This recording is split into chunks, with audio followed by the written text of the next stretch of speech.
¿qué tal? Soy el pastor Joel Flores. Qué placer estar juntos para poder estudiar la lección de escuela sabática. Te recuerdo que cada semana tenemos un nuevo resumen aquí en mi canal de YouTube. Durante este trimestre hemos estudiado lecciones de fe en el libro de Josué. Cómo hemos aprendido capítulo a capítulo, historia tras historia. Y hoy estamos llegando a la conclusión o al final de este trimestre y de esta lección. Hoy nos toca la lección número 13. El título, Elijan hoy. No hay mejor título para cerrar el trimestre y para cerrar el año. Un título que nos desafía y nos lleva a tomar una decisión urgente. Elijan hoy.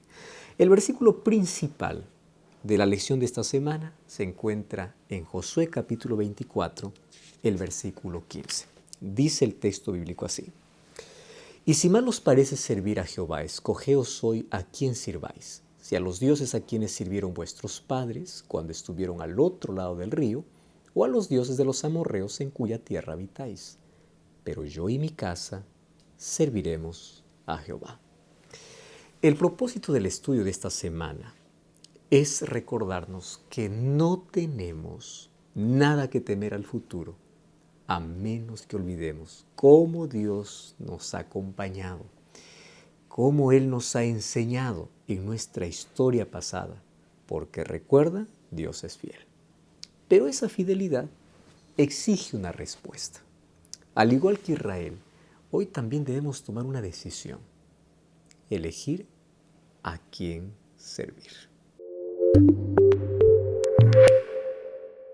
Antes de comenzar con la lección de esta semana, déjame tomar solo 30 segundos para decirte algo importante. Si últimamente te sientes lejos de Dios, si tu fe se ha vuelto rutina, si oras pero parece que nadie te escucha, si sientes que la presencia de Dios se ha apagado, si alguna vez pensaste que Él no hablaría contigo, si estás perdido sobre el camino que tomar, si dudas de cuál es la voluntad de Dios, si te duele ver que las cosas no cambian, o simplemente anhelas volver a escuchar su voz, entonces el Dios que habla es para ti. Es un devocional gratuito en audio hecho junto con Nuevo Tiempo. 15 días para reconectar tu corazón con la voz de Dios. Puedes comenzarlo ahora mismo escaneando el código QR en pantalla o desde el link que aparece en la descripción. Dios sigue hablando y quiere hablarte a ti. Ahora sí, vamos con la lección. ¿Sabes lo que es un tratado de suceranía? No es una palabra que usemos muy seguido en la actualidad, pero por definición, suceranía es la condición o sistema en que un Estado poderoso ejerce dominio sobre el otro más débil. Era un tipo de acuerdo político muy común entre un rey poderoso, que sería suzerano, y un rey o un pueblo más débil, que sería el vasallo. ¿Por qué comencé hablando de esto? Porque en el capítulo 24 del libro de Josué encontramos sus últimas palabras registradas, y las últimas palabras de un líder siempre revelan lo importante que hay dentro de su corazón. Son aquellas que quiere que recuerdes por encima de todo. Y las últimas palabras de Josué fueron una renovación del compromiso al pacto entre el pueblo y Dios. En la Biblia, muchos estudiosos ven elementos de los tratados de suceranía que eran comunes en el antiguo Cercano Oriente, que era la región donde se desarrolla la mayoría del texto bíblico, del relato bíblico. En esta renovación que era promovida por Josué, su estructura solía tener varios elementos. Primero, un prólogo histórico.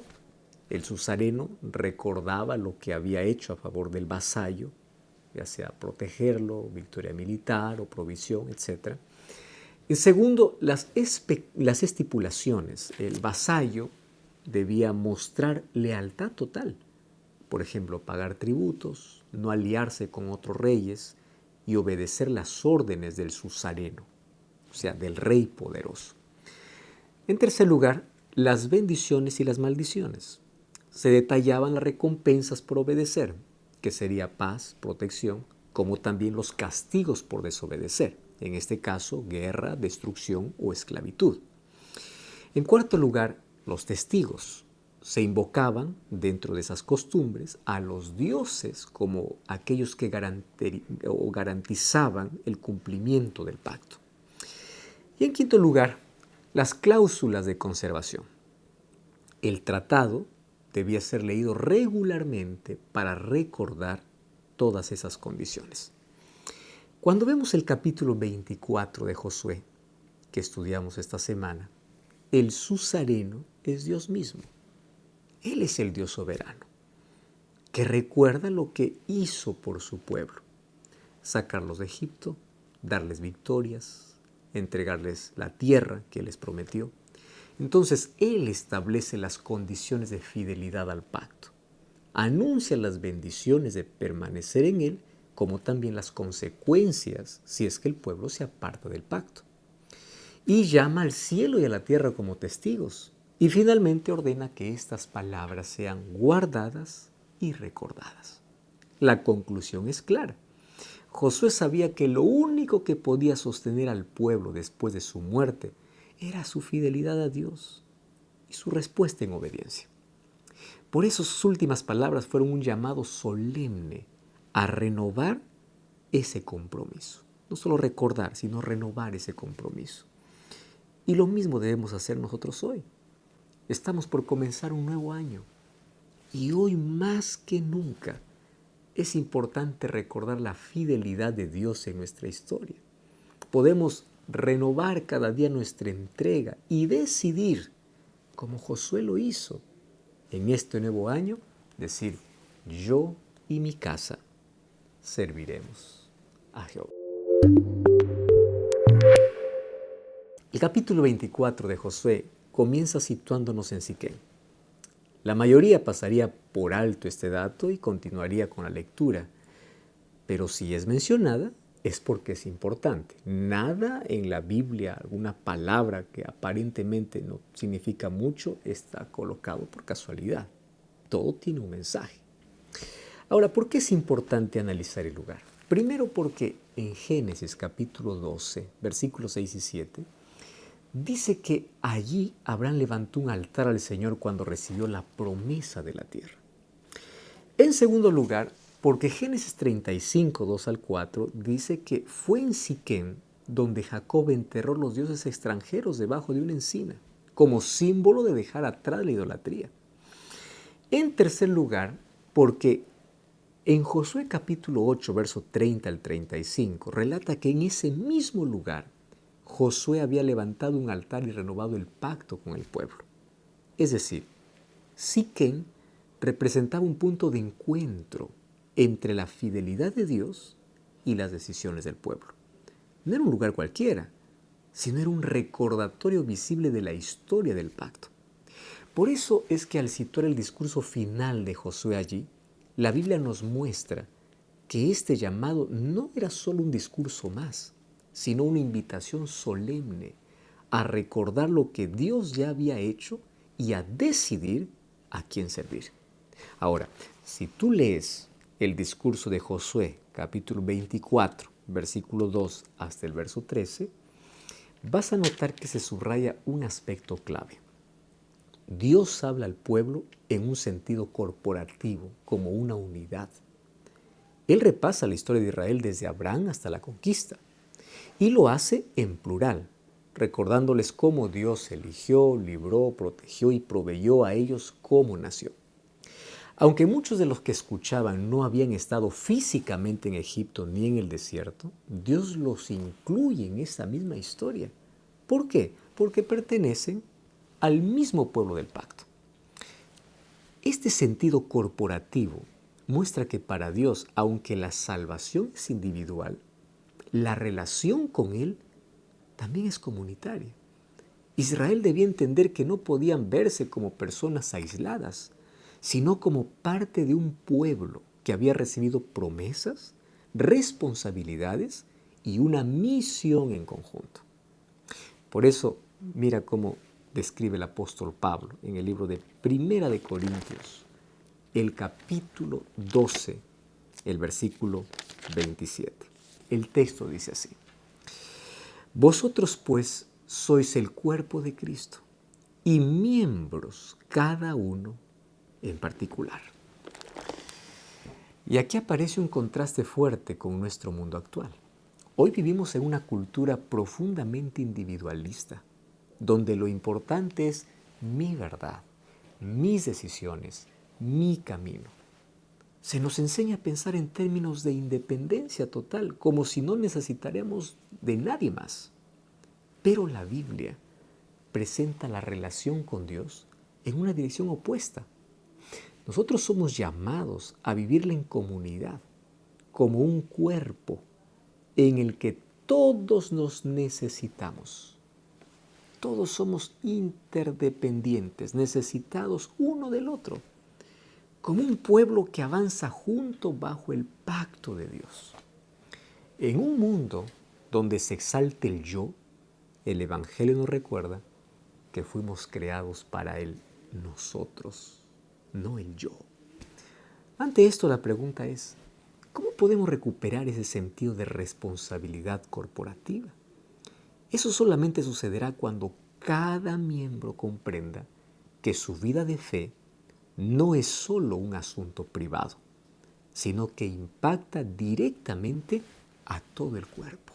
En la práctica, esto significa reconocer que nuestras decisiones, sean en la adoración, en la obediencia, en el servicio o incluso en la indiferencia, fortalecen o debilitan el testimonio de toda la comunidad. Cuando un creyente se anima y crece, anima al resto. Cuando uno se enfría y se descuida, todo el cuerpo lo siente.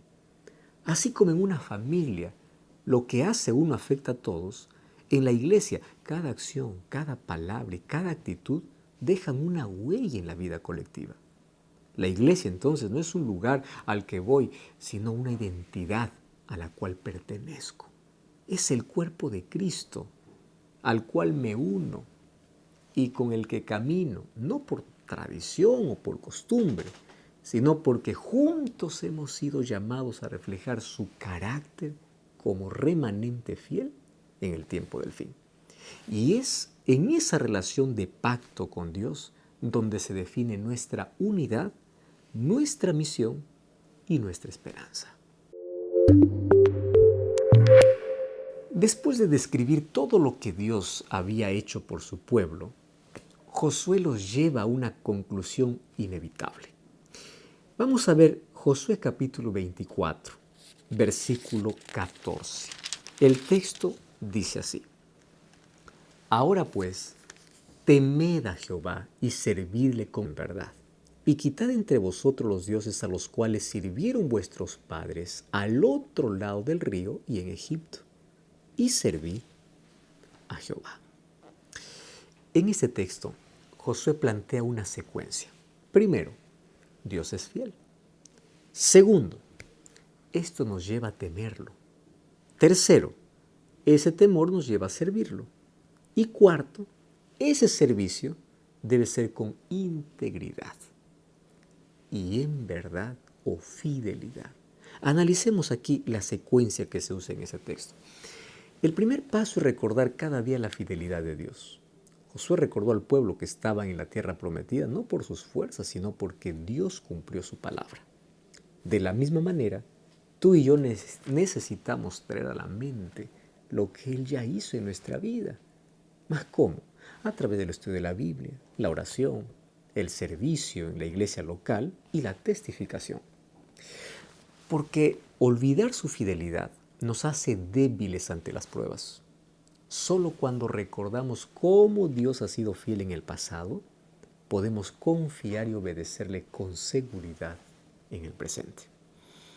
El segundo paso es el temor a Dios.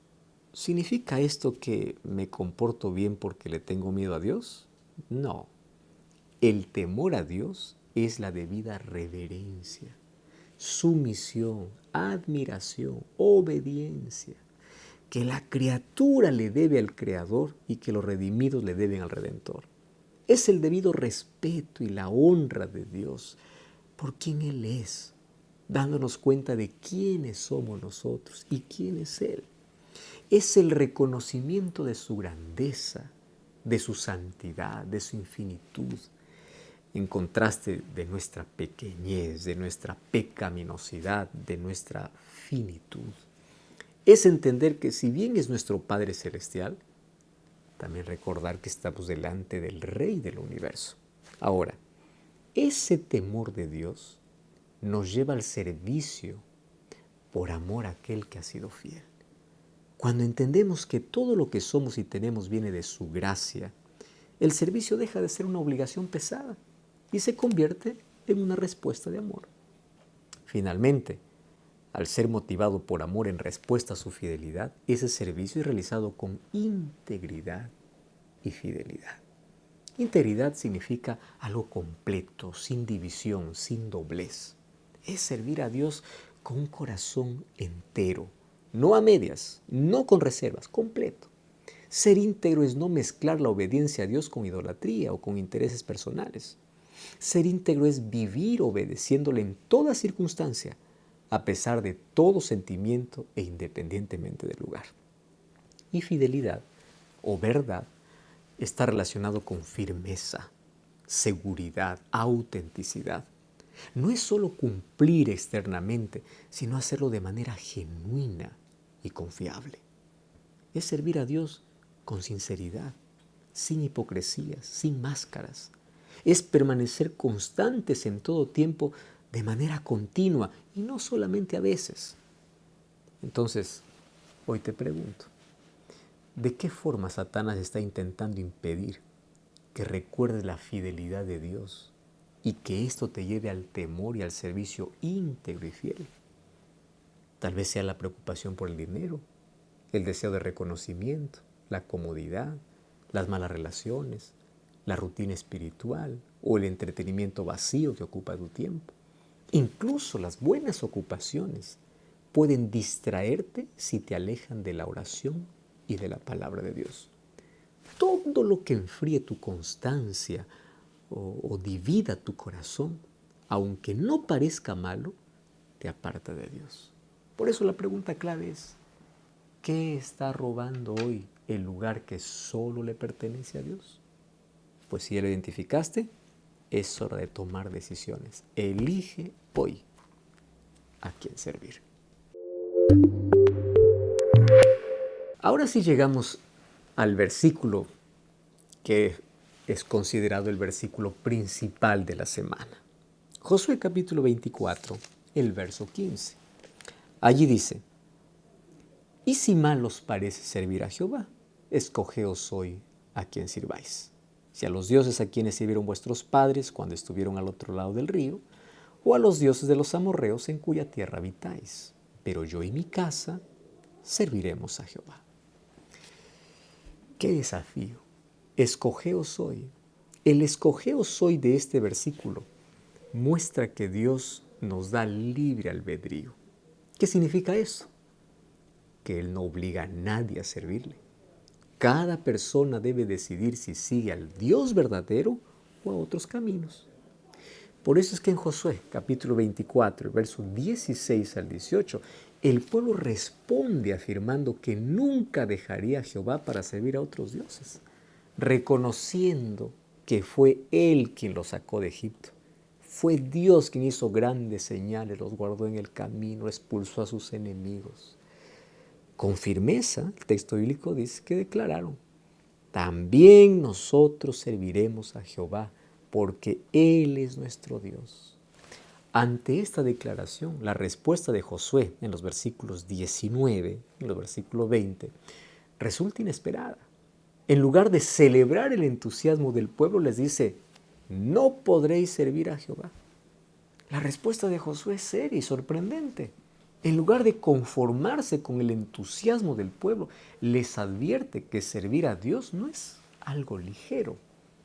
Él les recuerda que Dios es santo y celoso y que no se puede jugar con un compromiso tan solemne. Esto nos enseña que seguir al Señor requiere un corazón íntegro, una vida apartada de la idolatría, no promesas rápidas hechas en un momento de emoción. En segundo lugar, Josué deja claro que esta decisión no puede ser impuesta por la presión de un líder o de un grupo. Cada persona debía decidir con sinceridad a quién servir, porque un compromiso forzado nunca se sostiene. La fe verdadera no nace de la obligación externa, sino de una convicción interna de reconocer quién es Dios y de elegir voluntariamente seguirle. Finalmente, Josué señala una verdad fundamental. Por nuestras propias fuerzas, somos incapaces de servir fielmente a Dios. Si dependiéramos solo de nuestra capacidad, fracasaríamos una y otra vez. ¿No te ha pasado? Es la gracia de Dios la que nos capacita, nos sostiene y nos transforma para vivir en obediencia. Sin esa gracia es imposible. Así entonces, este texto nos recuerda que no basta con la intención humana. Las buenas intenciones son necesarias, pero no son suficientes. Necesitamos la gracia de Dios, aquella que nos libera del peso de nuestra incapacidad y nos capacita con su poder para servirle de manera real, perseverante y con un corazón dispuesto. Hoy decidirás dejar de confiar en tus propias fuerzas y permitir que la gracia de Dios te capacite para servirle. Yo espero que esa sea tu decisión hoy. ¿Sabías que tú y yo fuimos creados para adorar? La pregunta no es si adoramos o no, sino a quién adoramos. Cada corazón está constantemente inclinado hacia algo o alguien que coloque en el centro de su confianza todo su afecto y su entrega. Ahora, ¿por qué entender esto es importante? Porque lo que adoramos define nuestra identidad, nuestro propósito y nuestro valor. Nosotros somos moldeados por aquello que adoramos. La adoración dirige lo que somos y lo que llegamos a ser. Y todo aquello que no sea el verdadero y único Dios es un estafador, porque promete lo que nunca puede cumplir. Por eso es que en Josué capítulo 24, versos 22 al 24, Josué les advierte que habían declarado públicamente su compromiso y con ello asumían la responsabilidad de apartarse de los dioses falsos y permanecer fieles al Señor. Y esa advertencia no es solo para Israel, también es nuestra realidad hoy. Mira la declaración de Jesús en el libro de Mateo, capítulo 6, el versículo 24. Dice el texto bíblico así: ninguno puede servir a dos señores, porque aborrecerá al uno y amará al otro, estimará al uno y menospreciará al otro. Cuando intentamos repartir nuestra adoración entre Dios y cualquier otro ídolo moderno, ya sea dinero, éxito, relaciones, placer, poder, terminamos esclavizados y vacíos, porque ninguno de ellos puede cumplir sus promesas. Por eso la pregunta que debemos hacernos es: ¿a quién estoy adorando realmente? Para identificar un ídolo en tu vida, pregúntate con honestidad: ¿qué cosa, persona o meta ocupa más tiempo, más fuerzas que aquello que estás dando a Dios? ¿Qué cosa es lo que te produce ansiedad? ¿Qué cosa impulsa a desobedecer a Dios con tal de conseguirlo o conservarlo? La respuesta a estas preguntas suele mostrar con claridad dónde está realmente tu oración. Que tu oración hoy sea la del salmista David, cuando decía: examíname, oh Dios, y conoce mi corazón. Pruébame y conoce mis pensamientos y ve si hay en mi camino de perversidad y guíame en el camino eterno. Que esa sea nuestra súplica para que Dios nos ayude a eliminar cualquier ídolo de nuestro corazón. Y quiero que leamos juntos las palabras finales del libro de Josué. ¿Te parece? Vamos a Josué capítulo 24, versículo 29 hasta el verso 33. Allí dice lo siguiente: después de estas cosas, murió Josué hijo de Nun, siervo de Jehová, siendo de 110 años. Y lo sepultaron en su heredad en Timnat Será, que está en el monte de Efraín, al norte del monte de Gaas. Y sirvió Israel a Jehová todo el tiempo de Josué y todo el tiempo de los ancianos que sobrevivieron a Josué y que sabían todas las obras que Jehová había hecho por Israel. Y enterraron en Siquem los huesos de José que los hijos de Israel habían traído de Egipto, en la parte del campo que Jacob compró de los hijos de Amor, padre de Siquem, por 100 piezas de dinero, y fue posesión de los hijos de José. También murió Eleazar, hijo de Aarón, y lo enterraron en el collado de Finés, su hijo, que le fue dado en el monte de Efraín. El libro de Josué cierra con la muerte del gran líder. Pero es importante notar que estas últimas líneas no fueron escritas por el mismo Josué. Al igual que sucede con otros relatos bíblicos, alguien más, probablemente un escriba o continuador de la historia, registró los hechos posteriores para dejar constancia del final de su vida y del impacto de su liderazgo en Israel. ¿Por qué es tan importante este epílogo? Por lo menos por 3 razones. La primera razón es que el hecho de que Josué fue enterrado en su heredad en Timnat Será, en el monte de Efraín, es importante porque muestra que Dios cumplió lo que había prometido. Así como cada tribu recibió su porción, también Josué, el siervo de Jehová, recibió la suya. El hecho de que fuera enterrado en su propia heredad es un testimonio tangible de que la promesa de darle la tierra ya era una realidad cumplida. La segunda razón es que dice que los huesos de José, quien había sido vendido como esclavo y terminó como el segundo en Egipto, fueron enterrados en Siquem. Este detalle conecta la historia de Josué con Génesis y Éxodo. ¿Por qué? Porque en Génesis 50, verso 24 y verso 25, José había pedido que sus huesos fueran llevados de Egipto a Canaán porque creía firmemente en la promesa de Dios. El cumplimiento de este deseo en Siquem, en el terreno que Jacob había comprado siglos antes, muestra cómo Dios fue fiel a través de generaciones. Es un recordatorio de que las promesas de Dios no caducan, aunque pasen siglos, y de que la fe de José en vida fue confirmada en la historia de Israel. Finalmente, la tercera razón es que en Israel el sacerdocio no era algo opcional. Era el medio por el cual el pueblo se mantenía en relación con Dios. Los sacerdotes ofrecían sacrificios, intercedían, enseñaban la ley y guiaban al pueblo en la adoración. Que Eleazar, hijo de Aarón, sumo sacerdote después de Moisés, viviera, sirviera y finalmente fuera sepultado en la tierra prometida, muestra que Dios no solo cumplió la promesa de darles un lugar donde habitar, sino que también preservó la estructura espiritual necesaria para que el pacto se mantuviera vivo. La importancia está que sin sacerdocio no había sacrificios, y sin sacrificios no había perdón, y sin perdón el pueblo quedaba separado de Dios. La fidelidad de Dios se ve en que no solo les dio la tierra, sino que les aseguró un camino para permanecer en comunión con Él. El entierro de Eleazar en una tierra heredada dentro de Israel simboliza que Dios había provisto no solo herencia material, sino también la continuidad espiritual para su pueblo.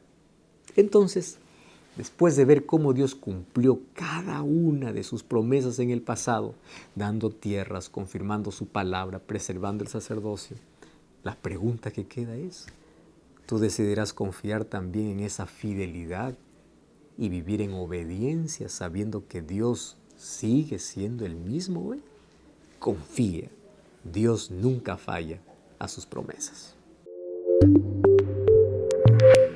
Ahora vamos a la conclusión de la lección y de todo este trimestre. Al repasar todo este capítulo, vemos la reconsagración del pueblo de Israel al pacto de Dios, liderados por el discurso final de Josué. Comienza con el recordatorio de la fidelidad de Dios a lo largo de la historia. Josué deja claro que servir al Señor es un asunto serio que no depende de emociones pasajeras ni de presiones externas, sino de una entrega consciente y total. También se advierte contra los ídolos que dividen nuestro corazón y nos alejan del único Dios verdadero. Y finalmente, el epílogo del libro, con los entierros de Josué, José y Eleazar, muestra que Dios no falla en su pacto, pero espera de nosotros una decisión clara y firme. Por eso hoy, al cerrar esta lección y estar terminando el año, este llamado de Josué sigue siendo urgente para el año que está por comenzar. Escogeos hoy a quién servir. Es la decisión de dejar que Dios gobierne cada área de nuestra vida. El hogar, el trabajo, los sueños, las relaciones, las prioridades y nuestros pensamientos. La fidelidad de Dios es segura, pero nuestra experiencia de bendición depende de permanecer en Él. Por eso, este nuevo año es la oportunidad perfecta para renovar nuestro pacto y decir junto a Josué: yo y mi casa serviremos a Jehová. Ahora te pregunto, ¿estás dispuesto a dejar de lado los ídolos y comenzar este año con una decisión firme de rendir tu vida al Dios que nunca falla? ¿Estás listo para tomar esa decisión? Ora conmigo. Gracias, Señor, por la lección de esta semana. Gracias por la lección de este trimestre. Qué lecciones grandes de fe que hemos aprendido. Ayúdanos a caminar paso a paso en la dirección que tú nos muestras a través de tu palabra. Ayúdanos a ser fieles porque tú eres fiel. Ayúdanos a expresar nuestra adoración, devoción y amor porque tú eres nuestro Creador. Ayúdanos para que cada día podamos tomar la decisión firme de servirte a ti, que nuestras elecciones siempre nos lleven a fortalecer nuestra relación contigo. Quita cualquier ídolo de nuestro corazón y que tú seas el Rey supremo y soberano en nuestra vida. En el nombre de Jesús. Amén. Que Dios te bendiga. Qué placer ha sido compartir la lección de escuela sabática en este trimestre. Que Dios te bendiga. Hasta la próxima. Bendiciones.